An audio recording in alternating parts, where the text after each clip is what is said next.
down upon this flowery bed, while I thy amiable cheeks do coy, and stick musk roses in thy sleek, smooth head, and kiss thy fair large ears, my gentle joy. Where's Peas Blossom? Ready. Scratch my head, Peas Blossom. Where's Mistress Cobweb? Ready. Mistress Cobweb, good mistress, fetch me the honey bag. Do not fret yourself too much in the action, good mistress. And good mistress, have a care the honey bag not break. I would be loath to have you overflown with a honey bag. Where's Mademoiselle Mustard Seed? Ready. What's your will? Nothing. But to help Cavalier Cobweb to scratch. Methinks I must go to the barber's for a marvelous hairy about the face, and I'm such a tender ass. My hair do but tickle me, I must scratch. What? Wilt thou hear some music, my sweet love? I've a reasonable good ear in music. Let's have the tongues and the bones. Or say, sweet love, what thou desirest to eat. Truly, a peck of provender. I could munch your good dry oats. Methinks I have a great desire to a bottle of hay. Good hay, sweet hay, hath no fella. I have a venturous fairy that shall seek the squirrel's hoard and fetch thee new nuts. I'd rather a handful or two of dried peas. Oh. But I pray you, let none of your people stir me. I have an exposition of sleep come upon me. Oh, sleep thou, and I will wind thee in my arms. Fairies, be gone, and be always away. So doth the woodbine and the sweet honeysuckle gently entwist. The female ivy so enrings the barky fingers of the elm. Oh, how I love thee, how I dote on thee. Welcome, good Robin. Seest thou this sweet sight? Her dotage now I do begin to pity. For meeting her of late behind the woods, seeking sweet favors from this hateful fool, I did upbraid her and fall out with her. And I had at my pleasure taunted her, and she in mild terms begged my patience. I then did ask of her changeling child, which straight she gave me, and her fairy sent to bear him to my bower in fairyland. And now I have the boy, I will undo this hateful imperfection of her eyes. And gentle Puck, take this transformant scalp from off the head of this Athenian swain, that here waking when the other do may all to Athens back again repair, and think no more of this night's accidents, but as the fierce vexation of a dream. But first, I will release the fairy queen. Be as thou wast wont to be, see as thou wast wont to see, Dian's bud or Cupid's flower hath such force and blessed power. Now, my Titania, wake you, my sweet queen. My Oberon, what visions have I seen? Methought I was enamored of an ass. There lies your love. How came these things to pass? Oh, how my eyes do loathe his visage now. Silence a while. Robin, take off this head. Titania music call, and strike more dead than common sleep of all these 5 the sense. Music, ho! Music such as charmeth sleep.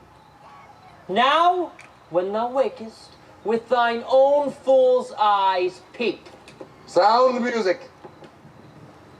Come, my queen, take hands with me. Now thou and I are new in amity, and will tomorrow midnight solemnly dance in Duke Theseus' house, triumphantly. Fairy king, attend and mark, for I do hear the morning lark. Come, my lord, and in our flight, tell me how it came this night that I, sleeping here, was found with these mortals on the ground. Go, one of you, find out the forester, for now our observation is performed. And since we have the favorite of the day, my love shall hear the music of my hounds. We will, fair queen. up to the mountain's top and mark the musical confusion of hounds that echo in conjunction. I was with Hercules and Cadmus once when in a wood of Crete they bade the bear with hounds of Sparta. Never did I hear such gallant chiding, for beside the groves, the skies, the fountains, every region near seemed all one mutual cry. I never heard so musical a discord, such sweet thunder.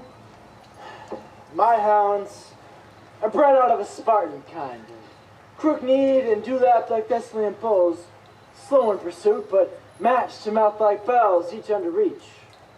Cry more tunable was never hollered to, nor cheered with horn in Crete, in Sparta, nor in Thessaly. Judge when you hear. But soft, what nymphs are these? My lord, this is my daughter here asleep. And this Lysander. This Demetrius is, and this Helena, old Medar's Helena. I wonder if they're being here together. No doubt they rose up early to observe the rite of May, and hearing our intent, came here and graced our solemnities. But speak, Egeus, is this not the day that Hermia should give answer of her choice? It is, my lord. Good morrow, friends! St. Valentine is past. Begin these wood births with the couple now. Pardon, my lord? I pray you, stand up. I know you two are rival enemies. How comes this gentle concord in the world that hatred is so far from jealousy, to sleep by hate and fear no enmity? I shall reply amazingly, my lord. Half sleep, half waking, yet I swear I cannot truly say how we came here. Came with Hermia hither, where our intent was to be gone from Athens, where we might be without the peril of the Athenian law. Enough! Enough! My lord, you have enough! I beg the law upon his head. They would have stolen away. They would, Demetrius, thereby to have defeated both you and me. You of your wife and me of my consent. My consent that she should be your wife. My good lord, fair Helena told me of their stealth, and I in fury hither followed them. Fair Helena in fancy following me. But my good lord, I know not by what power, but some power it is. My love to Hermia has melted like the snow. The object and pleasure of mine eye is only Helena. To her, my lord, was I betrothed ere I saw Hermia. But like in sickness did I loathe this food. But as in health comes my natural taste. I do now wish it, love it, long for it, and will forevermore be true to it. Fair lovers, you are fortunately met. Of this discourse we more will hear anon. Egeus, I overbear your will. For in the temple by and by with us, these couples shall be eternally knit. Away with us to Athens, 3 and 3 will hold a feast in great solemnity. Come, Hippolyta.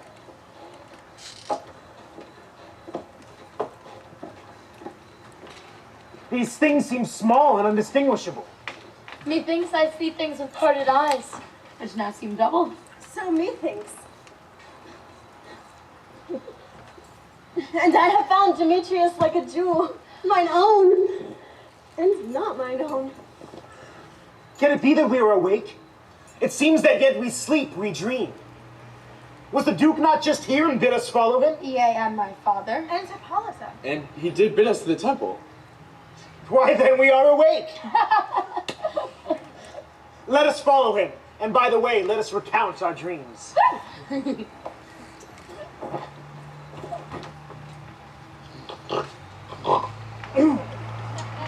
When my cue comes, call me and I will answer. My next is most fair Pyramus.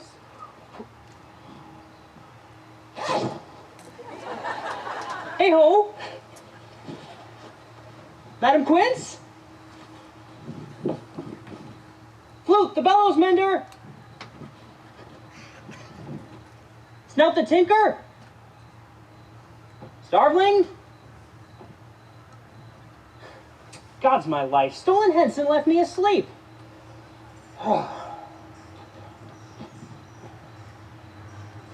I have had a most rare vision. I have had a dream. Past the wit of man to say what dream it was. Man is but an ass if he goes about to expound on this dream. Methought I was... There is no man can tell what. I will get Madam Quince to write a ballad of this dream, and it shall be called Bottom's Dream, because it hath no bottom, and I will sing it at the latter end of a play before the Duke. Peradventure, to make it the more gracious, I shall sing it at her death. Nobody gets too much heaven no more. It's much harder to come by. I'm waiting in line. And nobody gets too much love anymore. It's as high as a mountain and harder to climb.